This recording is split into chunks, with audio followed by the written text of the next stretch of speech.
Hello, everyone. Welcome to Truth and Life, another Tech Talk with Johnny B. Sanders. This is part 2 regarding the Sensu project, OpenShift monitoring, using ETL, right? That was the last one that I did. And in this process, again, these are guides to help you as an individual or as a company, as a group, give you a guide to help you if you want to use such technologies, right? So as an architect, what I've tried to do is share as much as I possibly can without giving too much of the nuggets, but give you sound, solid information and advice on what you can and cannot do, or different snags that I run into. Because, let's face it, it's technology.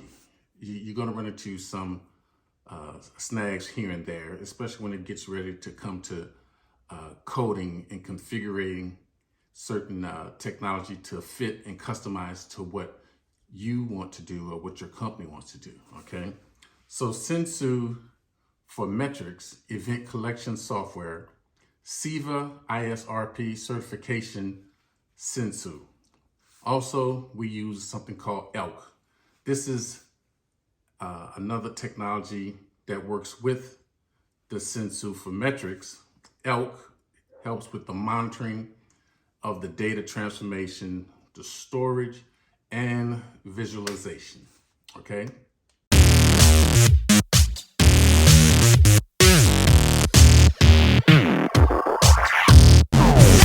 Now stay with me, all right? So this is going to be a little bit of a process that once you get your Sensu and your ELK set up or wanting to get it set up, these are steps that you would need to do to successfully and efficiently run through and achieve that specific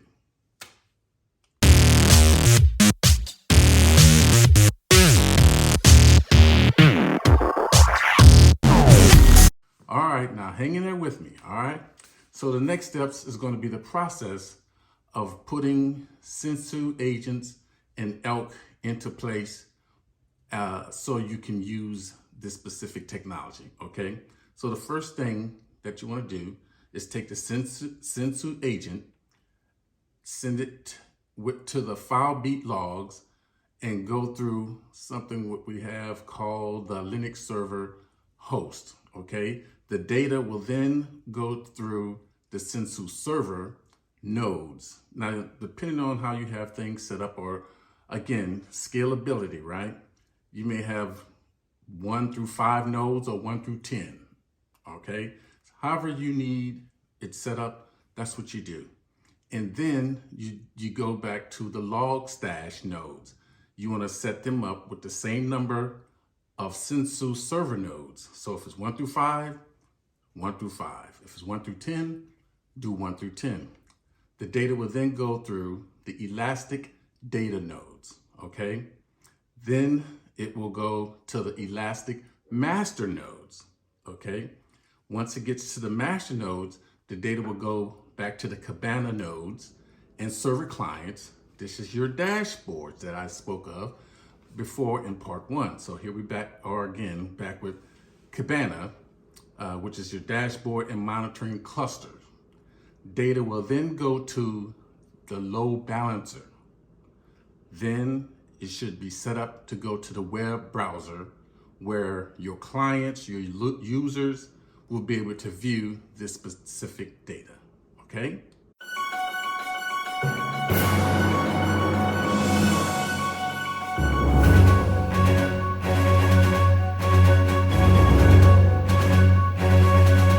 Now remember, I said this is phase 2. So there's a lot more that has to be set up in this particular process. So that way you're not rushing. Your engineers, your architects can basically put the technology in place, test it to make sure that it works, and go to the next phase. So this next phase includes Cobb AIM monitoring cluster, okay?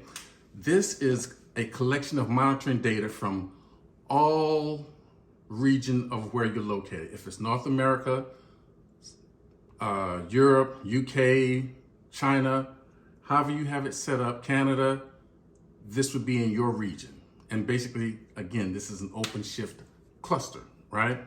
So once the data passes and gets set up in this AIM cluster monitoring system, it's going to pass through and go through something separate.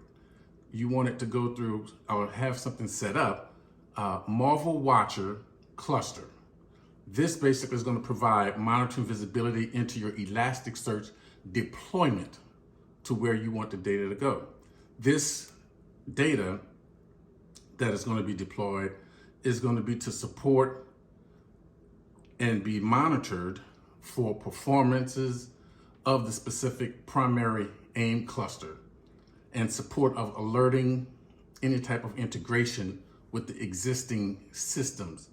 Right now, what I'm familiar with that I set up is something called NetCool Omnibus Event Management and Ticketing Ecosystem System, okay? And so what is NetCool Omnibus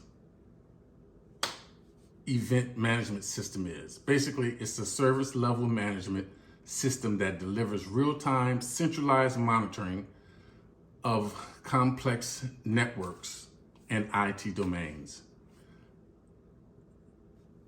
As I shared with you, there's multiple steps, there's multiple devices, there's multiple equipment, there's multiple technology that was used, and this is what makes it complex, because each one has to be configured, coded to communicate with the next one, and the next one, and the next one. So as you're setting up and as you're building, you want to test prematurely to make sure that what you've done so far works. So you don't want to try to put all this together and then it not work, right?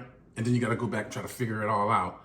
You do a little bit at a time, you test, make sure it works, you do the next step, you test, make sure it works, you do the next step, and before you know it, you keep things intact for integrity purposes. And once you get all of the items in place and you're ready to do genuine QA, quality assurance testing, then you will have to work with your DevOps team and make sure that things are in place, in order, and you can take your new project of using ELK, ETL, Sensu agents, Kibana dashboards, all set up in your project to say, you know what, we've had an efficient and a successful project. So again, this is Truth in Life, another tech talk to give you a blueprint and guidance. Thank you again. I'm Johnny B. Sanders. Be blessed.